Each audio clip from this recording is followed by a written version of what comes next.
Hello everyone. So இன்றைக்கி எந்த video வந்து பார்க்க போகிறோம்னா, நம்ம இபி பில் ஆன்லைனில் பேமெண்ட் பண்ணிகிட்டு இருக்கோம்ல. இப்போ வந்து ஒரு ரூல்ஸ் ஒன்று கூட வந்து கொடுத்துருக்காங்க இப்போ டிஎன்இபியில். ஸோ இதில் என்ன கொடுத்துருக்காங்கன்னா, இப்போ வந்து நீங்கள் ஆல்ரெடி பேங்க் அக்கௌண்ட் வச்சுருப்பீங்க. பேங்க் அக்கௌண்ட் மூலம் ஆன்லைன் மூலமாக பண்ணியிருப்பீங்க, ஓகேவா? இப்போ வந்து www.tnbdc org ஒரு போர்ட்டல் ஓப்பன் பண்ணியிருக்காங்க. ஸோ அந்த போர்ட்டல் மூலியமாக என்ன பண்ணனா, நீங்கள் வந்து அந்த பேமெண்ட் பண்ணுறீங்களா, ஸோ அந்த ஆன்லைன் பேமெண்ட்லாம் வந்து நீங்கள் ஒவ்வொரு மாதம் இப்போ ஃபார் எக்ஸாம்பிள் வந்து ஒவ்வொரு மந்த்லி வந்து 2 மந்த்ஸுக்கு ஒன்ஸ் தான் நீங்கள் வந்து பேமெண்ட் வந்து பண்ணுவீங்க. ஸோ அது வந்து 2 மந்த்ஸ் ஒன்ஸுக்கு தான் ரீடிங்கும் எடுப்பாங்க, ஓகேவா? அந்த 2 மந்த் ஒன்ஸுக்கு அப்புறம் நீங்கள் வந்து பேமெண்ட் பண்ணுறீங்களா, அதுக்கு வந்து கிரேஸ் பீரியட் கொடுப்பாங்க. 20 டேஸ் வந்து கிரேஸ் பீரியட் கொடுப்பாங்க. ஸோ அந்த கிரேஸ் பீரியட் வந்து எடுக்கும்போது நீங்கள் அதில் வந்து உங்களுக்கு வந்து எல்லாமே காமிச்சிருவாங்க, ஓகேவா? ஸோ அதில் வந்து என்னென்னா, நிறைய பேர் வந்து மறந்துடுறாங்க, ஓகேவா?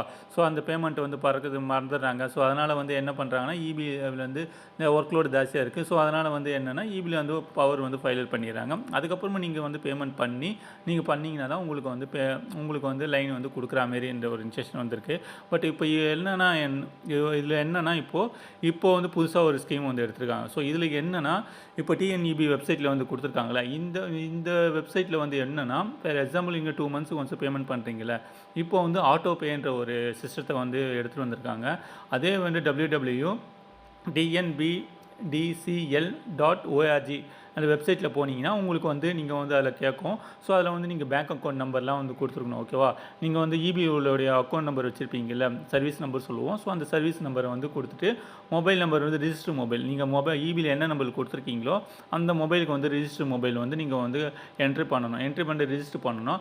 அதுக்கப்புறம் வந்து நெக்ஸ்ட்டாக வந்து நீங்கள் பேங்க் அக்கௌண்ட்டில் வந்து கொடுத்துட்டு நெஃப்டி பண்ணுவாங்களா, நெஃப்ட் பண்ணுற மாரி. ஸோ அந்தமாரி வந்து பேங்க் அக்கௌண்ட்லாம் நீங்கள் கொடுத்துட்டு நீங்கள் வந்து அதுமாரி பண்ணிட்டீங்கன்னா, இப்போ எக்ஸாம்பிள் இப்போ 10 டேஸ்க்குள்ளே உங்களுக்கு கிரேஸ் பீரியட் இருக்குது. ஸோ பிஃபோராகவே நீங்கள் வந்து பேமெண்ட் பண்ணிக்கலாம். அது வந்து ஆட்டோ பே வந்து செலக்ட் பண்ணிங்கன்னா உங்களுக்கு ஆட்டோமேட்டிக்காகவே வந்து பேமெண்ட் போயிடும். உங்களுக்கு எவ்வளோ சார்ஜஸ் இருக்கோ உங்கள் பேங்க் அக்கௌண்ட்டில் வந்து டெபிட் ஆகிட்டு ஆட்டோமேட்டிக்காக போகிற ஒரு சிஸ்டத்தை வந்து எடுத்துகிட்டு வந்திருக்காங்க. ஸோ அது வந்து எப்படின்னா, நீங்கள் வந்து அது வந்து ஆட்டோ பே நீங்கள் வந்து பண்ணி வச்சுக்கலாம். இது வந்து சிங்கிள் ஃபேஸ் இருக்கும், 3 ஃபேஸ் இருக்கிறவங்களுக்கும் ஸோ இதில் வந்து ஈஸியாக இருக்கும் அப்படின்ற மாதிரி ஒரு மெத்தட் ஒன்று எடுத்துகிட்டு வந்திருக்காங்க. ஸோ இது ஆட்டோ பே எப்படி பண்ணலாம், எப்படி லாகின் பண்ணலாம், ஸோ எப்படி பேமெண்ட் பண்ணலாம், ஸோ ஓகேவா? நெக்ஸ்ட்டு வந்து நம்ம ஒரு வீடியோவில் பார்ப்போம், ஓகேங்களா? தேங்க்ஸ் ஃபார் வாட்சிங்.